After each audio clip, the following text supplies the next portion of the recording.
gjërat që ndodhin jashtë vullnetit tonë, gjërat që nuk i vendosim ne, po duhet i përballim. Që nga pandemia e tërmeti, tek lufta në Ukrainë dhe tani tek lufta në lindjen e mesme, që vjen këtu tek çmimi i naftës, i cili befasisht kërcen jashtë çdo lloj parashikimi dhe që shpresojmë që ai armëpushimi 15 ditor të çojë në një zgjidhje përfundimtare, përpara se sa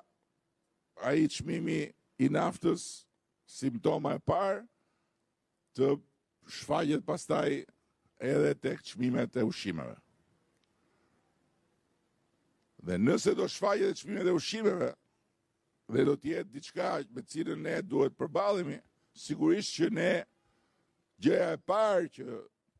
do mendojmë jeni ju, pensionistët. Patjetër.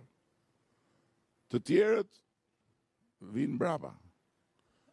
Ju jeni të parët dhe bashkë me ju edhe familjet sigurisht në nevojë që janë në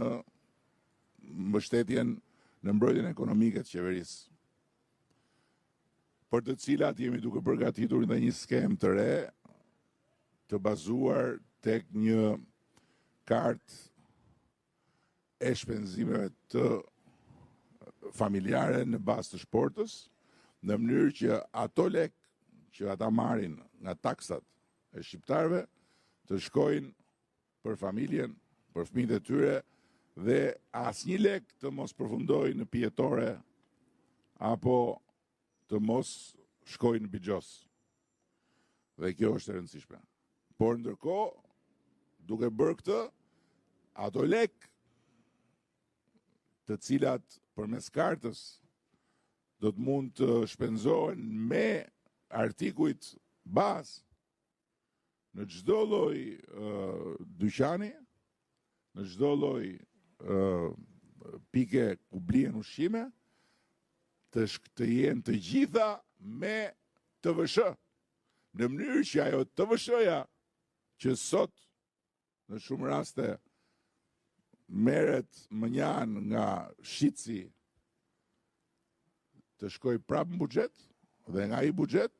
të kthehet tek ju, të kthehet tek ata dhe jo të merret dhe t'i fshihet shtetit nga shitësi.